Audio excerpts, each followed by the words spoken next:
And we are officially live. Hello to all my BC WrestlePod nerds out there. And welcome back to the NXTilosos, the sexiest NXT review show here on BC WrestlePod. And it's been a hot minute, but we are back in full effect.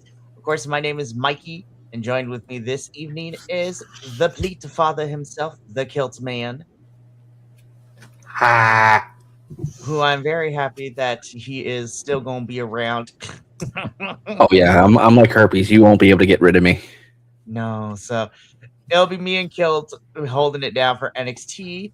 Working behind the scenes to recruit some new folks, but we'll let you know when we get there. But we are here to talk about the Tuesday, May 12th edition of NXT. So before I get into all of that, of course, I'm just going to make this intro quick. We go live here at YouTube, Twitch, and Kick throughout the week. So make sure you get those notifications ready so you can hear us go live.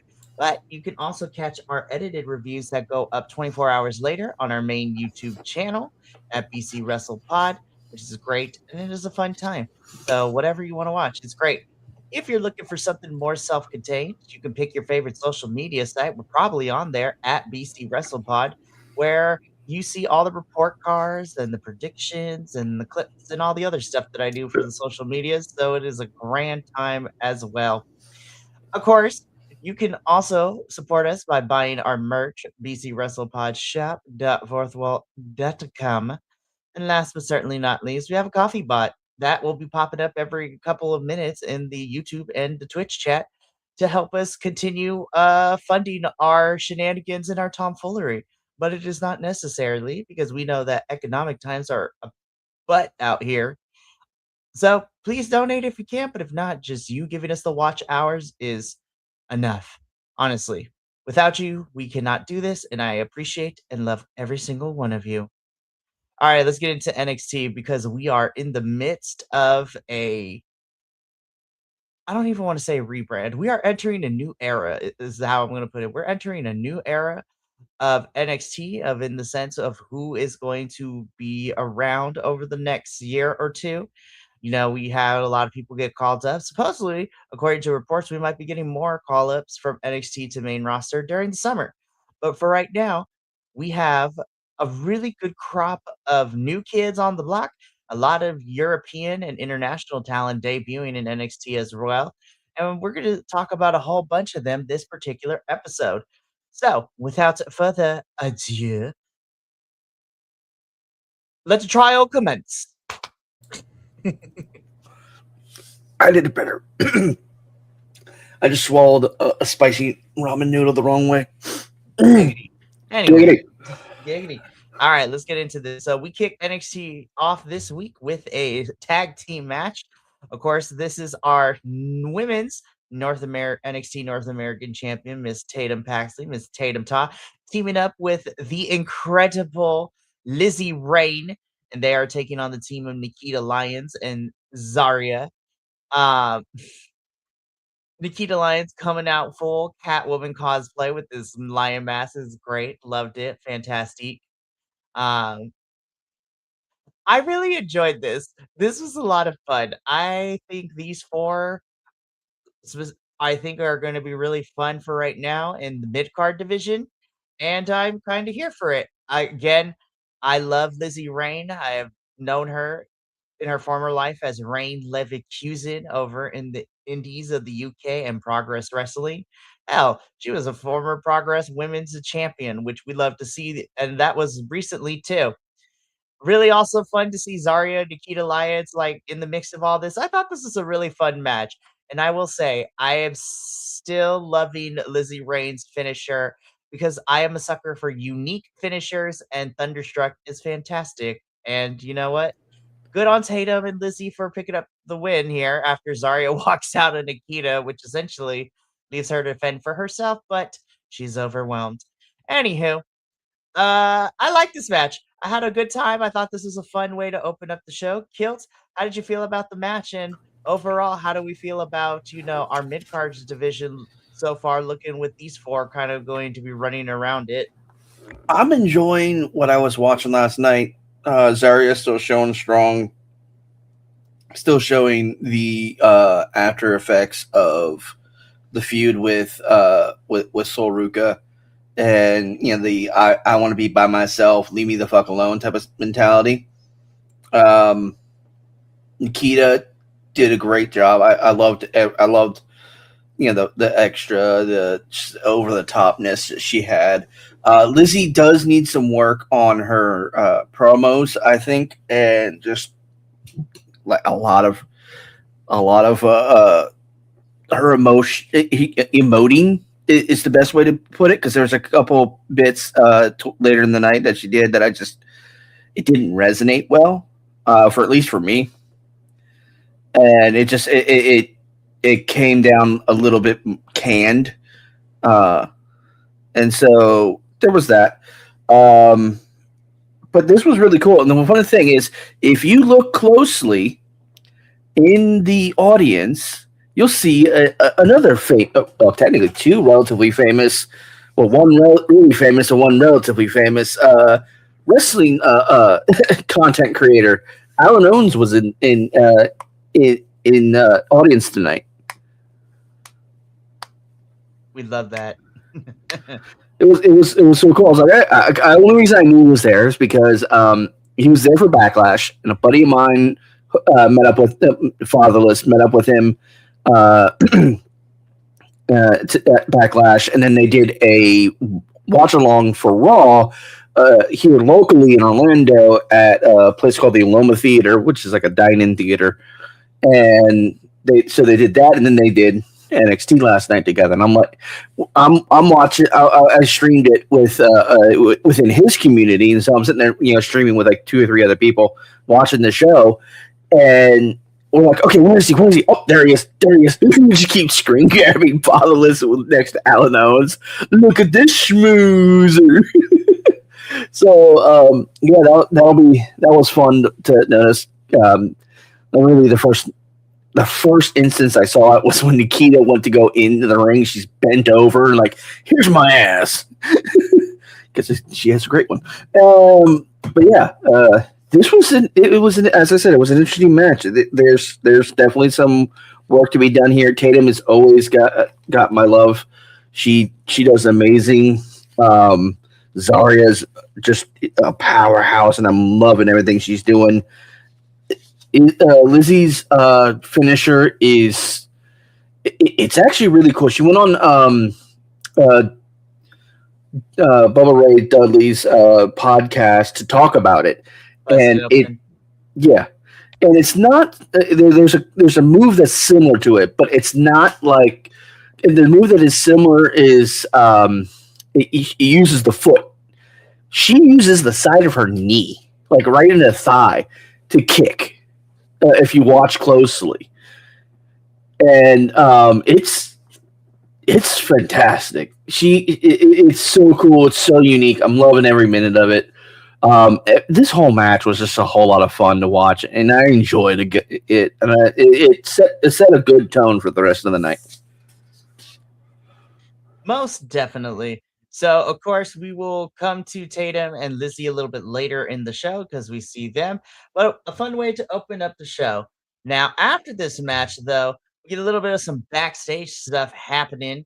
Of course, we have Ren Sinclair and Kendall Gray talking about Ren's match with Kalani Jordan later on in the night, and how L- Ren tells Kendall that she needs to focus, and then Lola comes in. Her and Kendall have a little bit of like friendly banter slash friendly beefing, but then again, like I said, Ren tells Kendall that she's gonna need to focus before she can get a chance back at that women's championship to get a chance at it. She's gonna have to get through Kalani and make sure she wins tonight. So the NXT women's division is on and popping. We are having some folks around Lola's title. And yeah, so we're setting some things up in both women's divisions, which I love. So more on Kendall and Ren and Lola a little bit later in the show. Alrighty. So Kilt Man, Mr. Fleetfather, was very excited when this person debuted not too long ago, and now we get the in-ring debut. I mean, Mr. Hold on, let me interrupt. But I think we all were excited for him. Well, were you not excited for the Evil Incarnate to be with NXT? Well, okay. Let me get through the match, and then I'll give my thoughts first. Okay.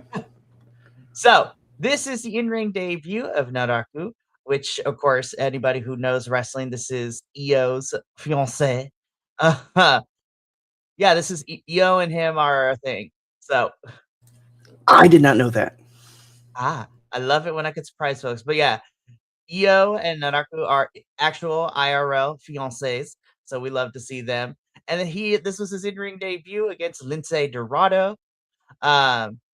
Very quick 5-minute match to show what he can do. Naraku wins. Post match, and the camera says that he is here in NXT and he is pure evil. And I rolled my eyes. I'm like, I see what we did there. He did really good. He was a bit stiff. Well, it's gonna take a while to shake the New Japan off of him, to be completely honest with you, because this is where my eye roll comes from, because I was just like, now it is just him in NXT, so I don't have to worry about House of Torture shenanigans. So yeah, there's that. But and then I was commenting about this. This was actually a conversation I had last night. There's so many different styles of wrestling. The New Japan style of wrestling is going to be completely different than the Americans. The lucha style in Mexico is going to be different than the American style of lucha. Even in Europe with Progress and all them and Strong Style and all that, yada yada yada. There's a lot of different styles of wrestling. Yeah, he was a little stiff for for the American standards, because let's be honest, here at BC WrestlePod, our standard is everything because we watch everything. Well, you watch everything. I just watch whatever I can catch. I have a high standard of wrestling. Yes, you do. Excuse me. Damn. Anyway, yeah, I'm good at that. But no, it's he seemed a little stiff, but that's because that's just his style of wrestling from where he's come from.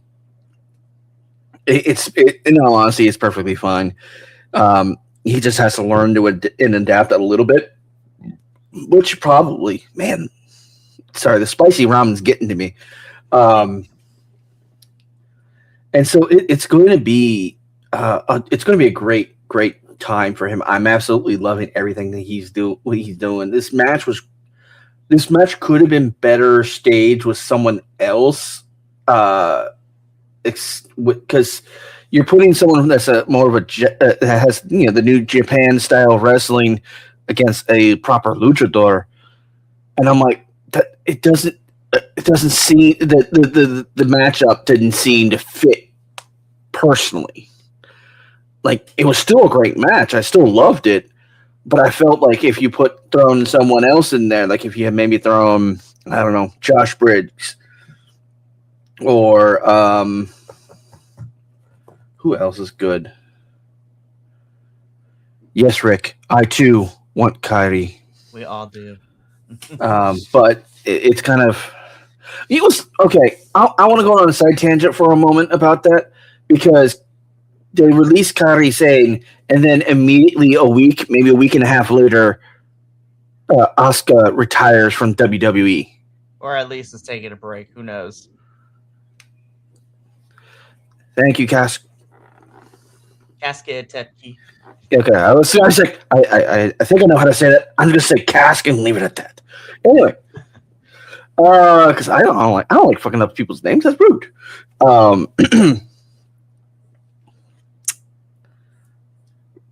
Fuck, what was I bitching about? Oh yeah, so they didn't. It's like they release her, and then Asuka goes away, and like, well, there goes your salary cap. You could have just had a whole turn right there. You could have had a whole redemption thing right there. Whatever. Okay, cool. But hey, but back to NXT, because this is more important. I'm looking forward to things that he's going to be doing in the future. He's going to be obviously he's going to be feuding with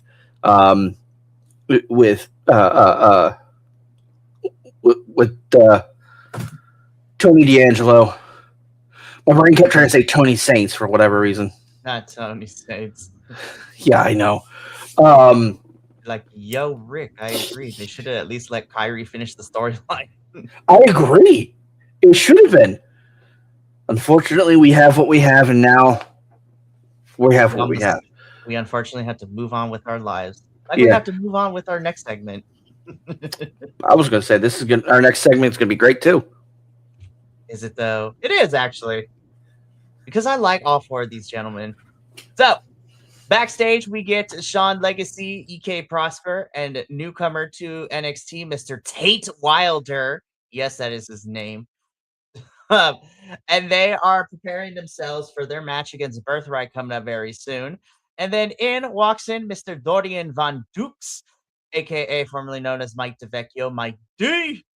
And he says that he will be back in NXT. He just needs to wait one more week. And then he is back in this NXT locker room.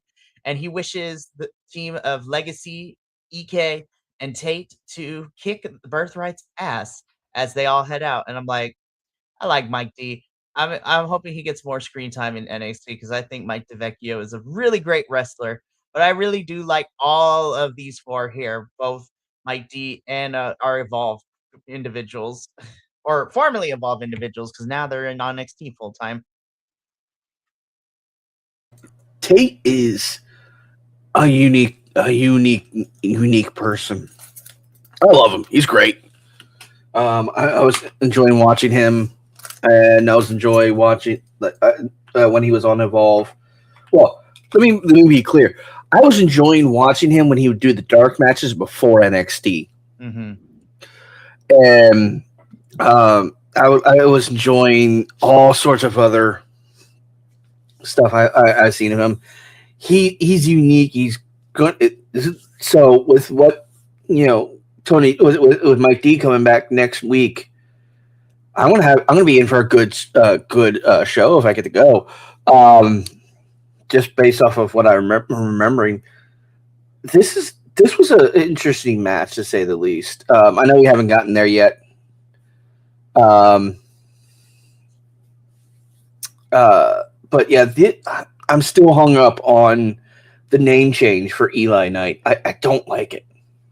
I know, friend. I know. But like everything, we just kind of got to roll with it. Alrighty. So we're going to talk about these boys a little bit later. Yo, if they pair Natty up with Jada Parker, I'm kind of here for that because Natty is giving an interview for LFG because she's on season 3 of LFG. And Jada Parker's like, yo, girl, let's talk. And Natty tells her, if you want to talk, then maybe you should get on season 3 of LFG. I'm like, damn, Natty. Anywho, very interesting that we are, you know, putting Natty and Jada together in this storyline. So I'm like, okay, let's see where it goes.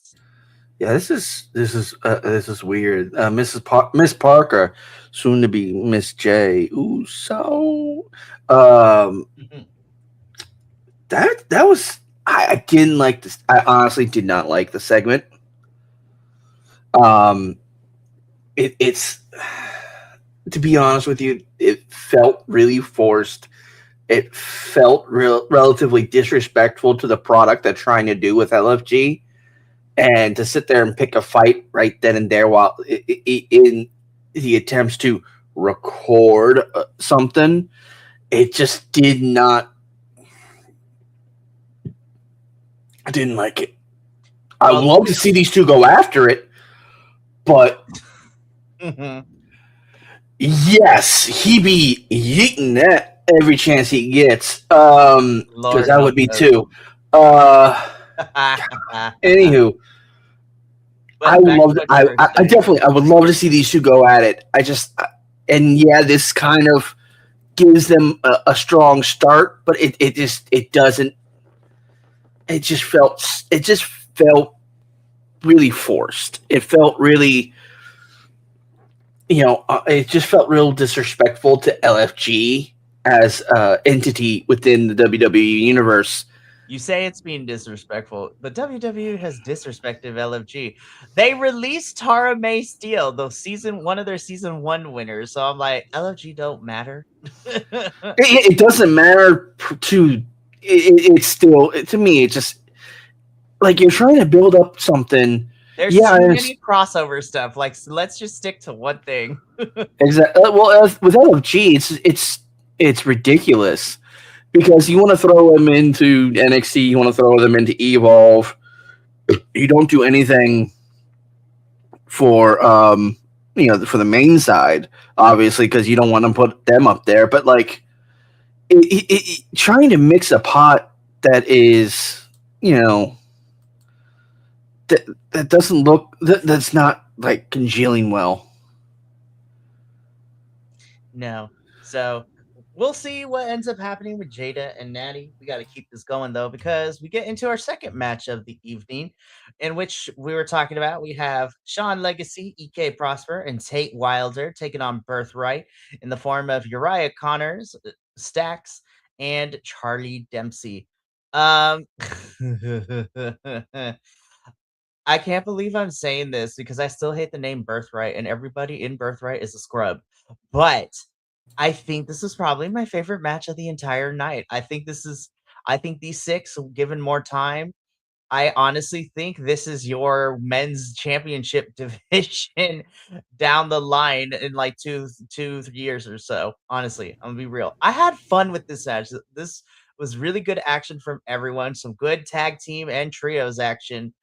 And Tate Wilder turning heel in the middle of his debut by telling Sean and EK he's got it, when in fact, spoiler alert, he don't got it, and he gets double kicked for the pin.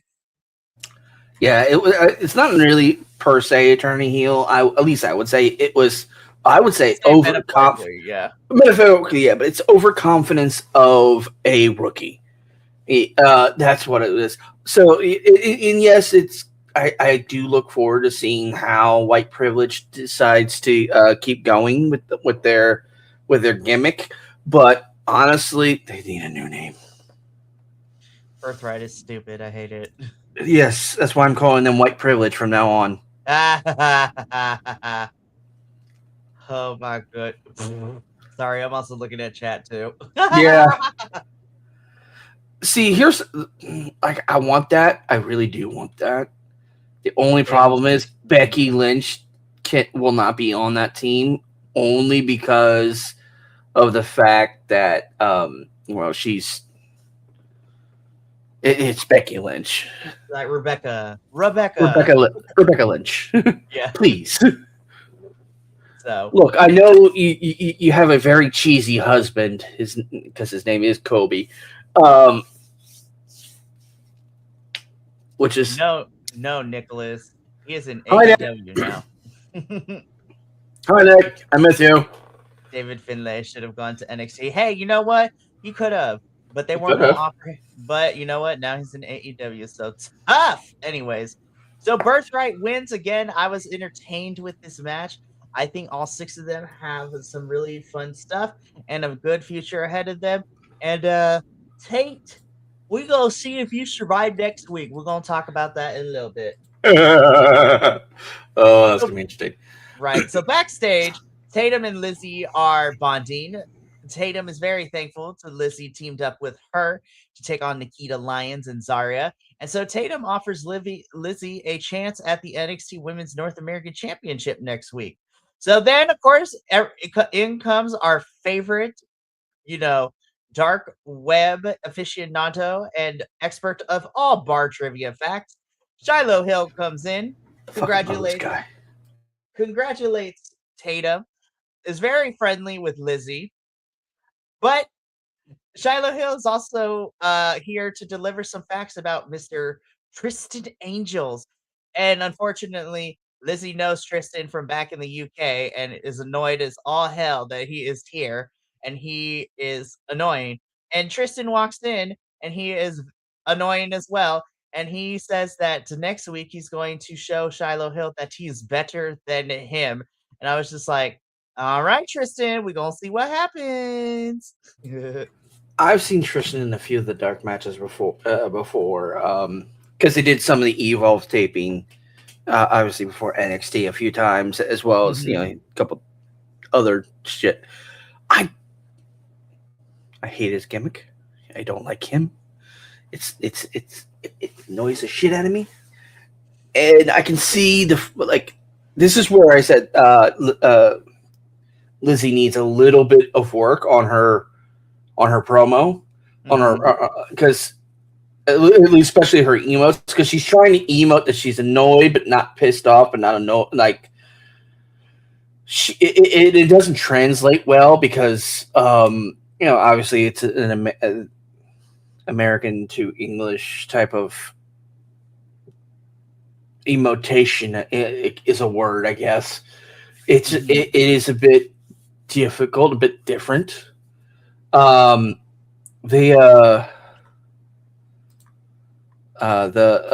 just this is where she kind of trips up a little bit, and she tries to come off annoyed, but it comes off deadpan, and it's like, okay, you need to work on that. That's great. I like that because it means you're going to try and improve later. Also, I want this Mr. NXT Universe fucking beauty pageant. Yeah. And you know who I want to win besides Shiloh Hill? Who? Tank. Oh my gosh, that'd be hilarious.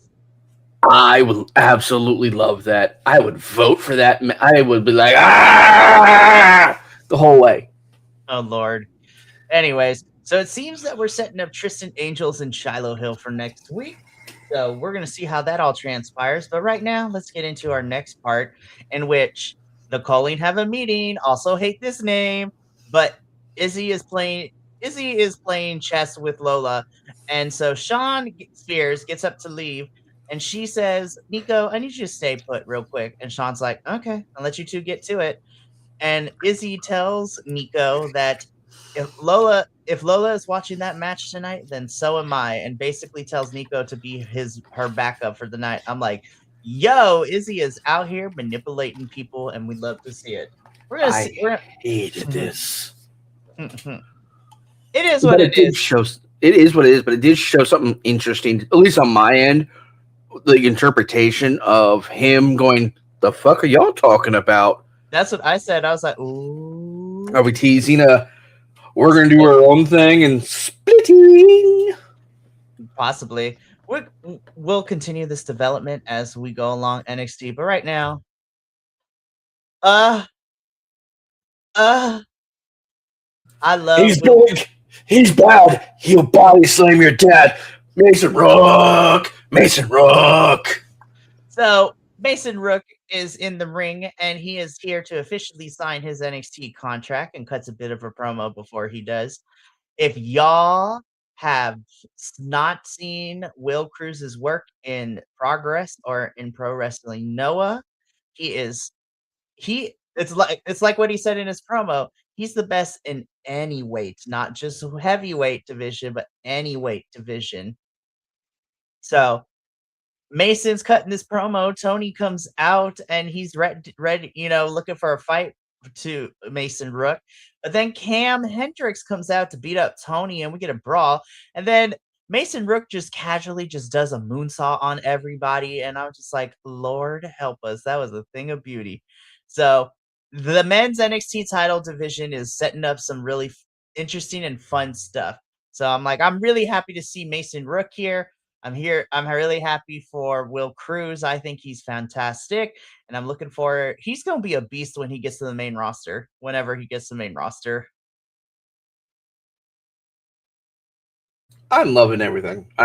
He does need a little bit of mic work to make sure that he's easily understood. Because again, it's not an accent; it's a verbiage with him. Because he could say something that we could understand in Progress, but here in the U.S. it might not translate well. But that fucking moonsault, that was beautiful.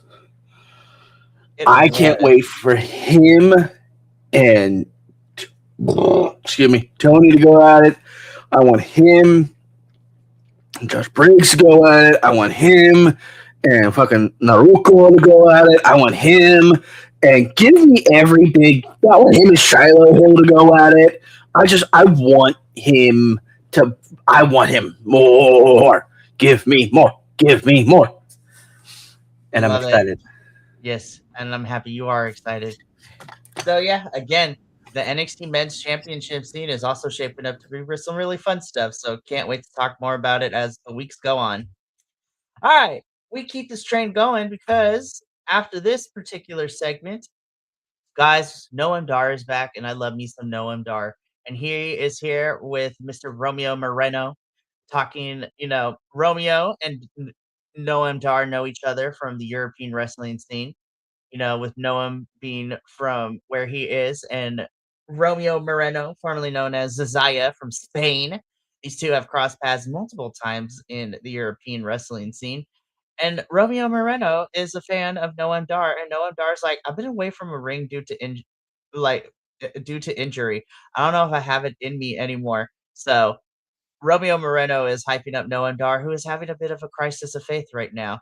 We're going to talk about you a little bit later, Noam, and your actual match. But let's keep going because it was actually a really nice moment. We got to see a little bit behind the curtain of Out the Mud OTM and why they do what they do.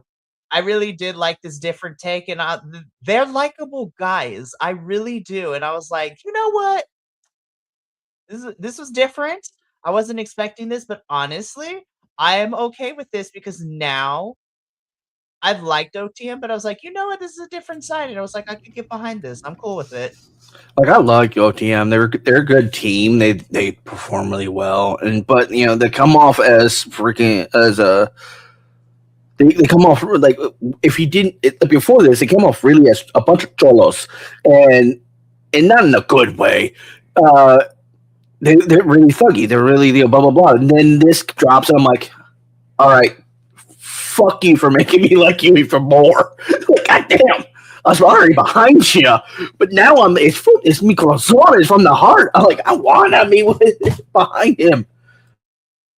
I'm really rocking with OTM after this. I was like, okay, y'all are cool, and we're slowly getting there, but I think this is definitely pivoted in the direction where they need to head that we've been talking about for like the last couple of months for them, because they have everything there as a team. And since their return, like them helping out Joe Hendry and all that a couple months ago, they've been leaning towards more babyface, and I think this officially puts them more on the babyface track. And honestly, I'm okay with it, and I like that. And I would like to see OTM get these tag team titles sometime this year. But this was well done. I thought this was a really fun segment and definitely gave us a different light. And I'm all aboard on hyping up and supporting OTM in their tag team efforts because y'all made me love them after this. And darn it, what wrestling, you make me feel feelings.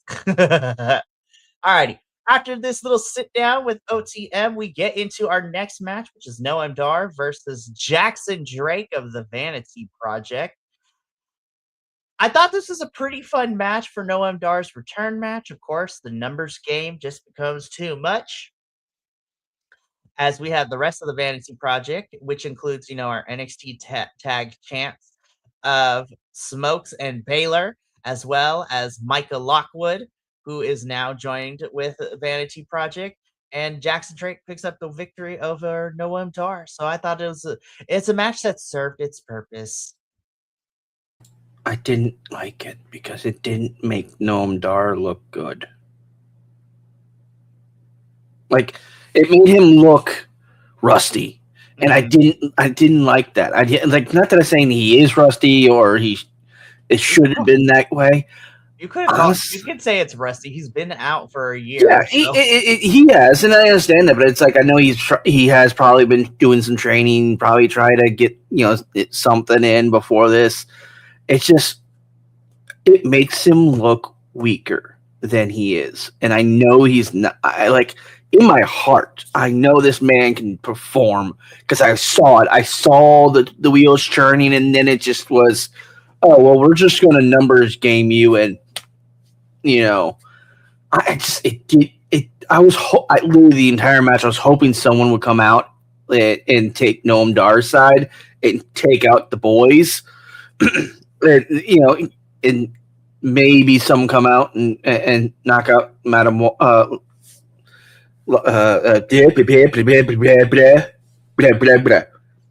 that's fucked up, Kill, even for your damn. She can't help it. No. I can't. That was me trying to remember her name. because I can't remember her name anymore. It's hard for me to remember names because it's like Micah Micah. Okay, I kept trying to say like I was trying to say Madam Kayla. Lockwood, and I just kept going. What's her first name? Is it? It's that's all, folks. Because that's what happens when I start stuttering. I just go straight into Porky Pig. Because again, I couldn't remember her name. So I was like, I'm sitting. I'm like, I think it's Lockwood. Is it Rockwood? Is it this? Is it? I need some wood. What type of wood is it? But no, It's mahogany. Okay. Oh, now dang it! Now my brain's trying to think of a synonym for lock. So anyway, moving on. This was the match was good in general. I didn't like how it felt like it was a numbers game against a returning boss man. Yeah. I need a better memory for names, I swear. While Kale tries to figure that out, we're going to move on to our next segment because backstage, Tavion is chilling and Miles Bourne approaches him to let him know that next week he's got a tag team match against Cam Hendricks and Will Cruz. And Tavion's like, yo, that's what's up, man. Let's do this. And he's like, but I'm teaming up with Tony D'Angelo. And Tavion gets mad and he's like, I bet. This is like, I see how it is. Now that you got championship goals, you think you too good now. It's just like, well, Tavion tells Miles is like, well, I hope Tony has your back like I did all those times, and then just leaves. So I was like, damn, Tavion is sour. I'm kind of here for it. And Miles is like, dude, that's not even what it is. And I was like, this is what happens. Jealousy is a bitch, and it will ruin friendships. Tavion, jealousy is not a good color on you, my good dude. Although I am enjoying his TikToks that come across my FYP. Yo, Tavion would be hilarious. I saw one earlier today with him and Ren. It was hilarious, and I sent it to you. Yes, I know. So Tavion is getting jealous, but hey, it's like I get it. I understand. You're trying to turn him heel. That's what it is. And they're trying to heal him, and which would be interesting. I'm interested. I want to see how he goes. I want to see if he goes full crash out, and if like he partners up with crap. Oh crap!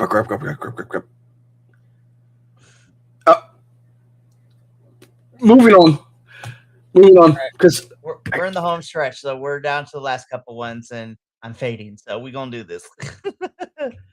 Alrighty. This was a lot, but Dark State and Vanity Project go back and forth on the mic. We have Osiris and Mr. Country Boy himself. They're like, Cutler over here. They're like, we have a rematch for those tag titles that we never got, and we're cashing them in next week. But Osiris and Cutler turn to Saquon and Dion. They're like, you two are going to represent us. You need to get those tag titles back. Otherwise, Darkstay, we're going to have to make some changes up in here, which is forcing them to work together because Dion and Saquon have been at each other's throats. The Vanity Project boys try to jump them, fail miserably, and Darkstay is still standing after that failed attempt. So next week, we are getting Dark State which is going to be Dion Lennox and Saquon Sugars versus the Vanity Project boys. So should be an interesting match. Why do I want Dark State to win? Me too. I was like, y'all making me like Dark State, and I hate you for it, but I will take them over the Vanity Project boys any day. I agree. The Vanity Project boys are doing their job. Yes. I would like to first and foremost say this.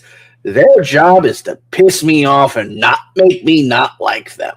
And they are doing it successfully. I fully want to good job, boys. But fuck you. They are very talented in the ring, and they are annoying as hell, and they have done their job successfully. So that is set up for next week. We also got a lot backstage because Robert Stone wants to talk more with Nanaku as one later. Then in the office, we have Will Cruz and Cam Hendricks. Yo, Cam's like, yo, Robert Stone. It's like, I heard we put tag team match. Man, I ain't trying to do all that. And Will Cruz is like, hey, sometimes we need to make noise. So we're okay with this tag team match. So that's happening. Then Tate Wilder comes in and talks about, he got the L, but he's raring to go. He wants more action. And then this is where Keanu Carver walks in and is just like, yo, Robert Stone, what did I tell you? I don't want to do no more sit down interviews. And Robert Stone's like, can't. He's just like, dude, Keanu, your your interview went great last week. And Tate's and Robert Stone turns to Tate and he's like, hey, Tate, you said you want a competition. How about you and Keanu next week? And Tate just looks and he's just like, bet, I'm excited. See you next week. And Keanu is just like, I bet. And then I laughed at this last part though, because Keanu turns to Robert Stone and is just like, does that kid have a death wish? And then we cut, and then that's how the scene ends. And I was like, yes, Keanu, I'm here for that. I was laughing at that part. So there's a lot that went on in this backstage segment. This I'm was Tate's gonna so. die. I'm sorry, Tate, but you signed up for it. Like, Tate's gonna die next week. hillbilly, you going to get bye. Keanu is Rest you gonna in die. pieces, because Keanu's going you to gonna take die. you. It's gonna be fun. I'm excited. Can't wait. Like I said, I've been warming up to Keanu, so I'm excited too. Like, if he stays as understated with how funny he is, it's like, does that kid have a death wish? Like, I need to see more of that. I need to see more of his comedy coming out. deadpan and be like, all right, All man, right, what the fuck? I'm here for it. So yeah, so we're setting up a lot of things, and that's exactly what is happening next week. So next week, so far confirmed officially, because we got the graphics during the show, we are getting a tag team match where we're going to see Tony D'Angelo and Miles Bourne take on Cam Hendricks and Mason Rook. We are getting an NXT Women's North American Championship, Tatum Paxley defending the title against Lizzie Rain. And we're also getting an NXT Tag Team Championship match, Vanity Project defending their titles against Dark State. So, should be a fun show next week, and I'm looking forward to it. But let's do this. Main event time, Kendall Gray versus Kalani Jordan. And very interesting trajectory for Kalani that we've been taking her in the last couple of weeks. But ultimately, this was a match to serve the purpose because Ren was out here supporting Kendall, and Kalani and Kendall were going back and forth. But then, of course, we got Izzy Dame and Lola Vice coming out, and like everybody be brawling on the outside. Kendall gets worried for Ren, which allows Kalani Jordan to sneak the win for herself. And your winner and victor of this match, due to distraction, is Kalani Jordan. I did not like this match. I was a little disappointed. On paper, I was excited, but I was just like, it was okay. Yeah, it was there was too much. Like the insertion of Lola and Izzy is just. Let's put it this way: this match was secondary to all the outside of the ring shenanigans. Exactly. It's like you got the shenanigans going on, and it's like, no, you're overshadowing what should be happening. It's just, it was okay. This was whack. But no, it was. I'm not really impressed with what they're doing with Kalani right now, at least in her character development. They gotta give her something, man. Like, give her. I know, but this little bitchy prissy thing.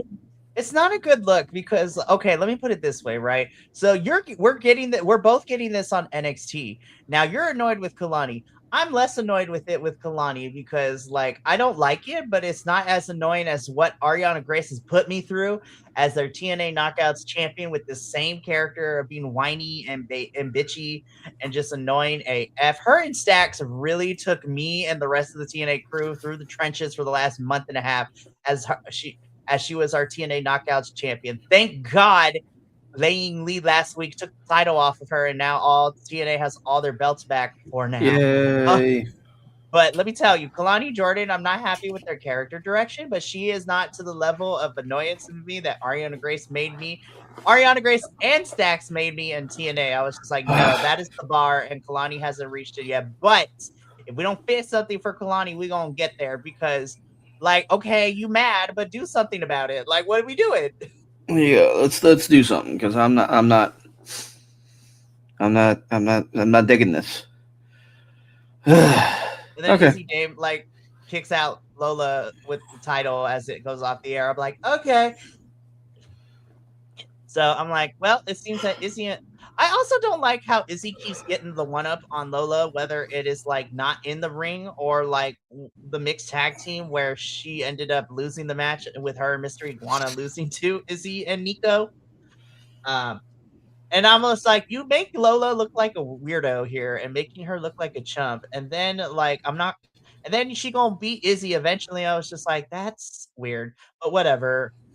That was our main event. It was outside. This match was secondary to what was going on the outside, and I don't like that. Like I like these two. I think Kendall's great. I think Kalani is great. The match should be the primary focus with the accents of what's going on the ring, but the match itself played secondary to what was going on, and that is how NXT goes off the air this week. So overall, I thought this was a pretty fun episode. I did give it a B for our report card, stating that there was some really fun stuff, including the in-ring debut of Naraku, and then Will and Mason Rook being here, as well as seeing more Cam Hendricks and Tate Wilder, and lots of new international and Evolve folks. And we are setting ourselves up for hopefully what is going to be the summer for NXT of what we're getting. Also, we didn't have a show last week, but I also want to make this announcement here that, in terms of NXT news, NXT PLEs will now officially be on the CW when we get them for the starting this year. So the CW will host the pay-per-views, the PLEs for NXT, and that is all going to be starting with Great American Bash in July, is what they reported. Don't know the date for Great American Bash yet. And I was just like, oh God, here we go. But yeah, so CW is going to have all the PLEs for NXT moving forward, starting with Great American Bash in July. All right. That is going to be it for us here at NXTilosos. We will be back next week to talk about more NXT and see how our matches go, especially our Women's North American Championship, our tag team match of Tony D'Angelo and Miles Bourne versus Cam Hendricks and Mason Rook, as well as our NXT tag team title match with Vanity Project versus The Dark State. We got one more thing for this week. Later on, in about an hour or so, I will be back with Papa Oso, or at least I hope so. We'll see what happens. And we will be talking about some CMLL and talking about our Lucha Libre in Mexico. Oh, while this is not NXT, I can also properly officially announce that we are adding a new promotion into our many plethora rotation, as if we don't already watch enough too. So, Kilt is unfortunately on here by default. I'm just kidding. He has no choice, but he's excited and I'm excited. We both love it. But The suggestion. I know you gave me the suggestion, and we're gonna do it because I love you, you bald-headed bastard. Anyways, I am excited, and Kilt and I are going. We can officially announce that we will be starting to cover AAA here at VC Wrestle Pod, and we will be beginning sometime in June by doing a post show for the May show that is having the mask versus mask match between El Grande Americano Original and Grande Americano, as well as whatever matches we get for that show, which I'm excited for. And you will start seeing report cards for AAA coming down the pipeline soon, as now that they're pretty much on Saturdays and it's really easy to watch them on YouTube. Yeah, so I'm excited. So Kilt and I are gonna be having some fun covering AAA and all that good stuff. So you will start to see the post shows for some of the bigger shows this year. So I'm excited. But we got to get up on out of here so I can, go, get some water, take a shower, and recover from the sunburnt excursion I had. But thank you so much for tuning in from all of us here at BC WrestlePod. To you at home, remember, take care of yourself, love one another, stay iconic, and more importantly than anything, you always deserve to finish your story. I'll see you later for CMLL in about an hour and a half. But until then, sayonara, adios, and until next time, peace. Peace, Sprinkles.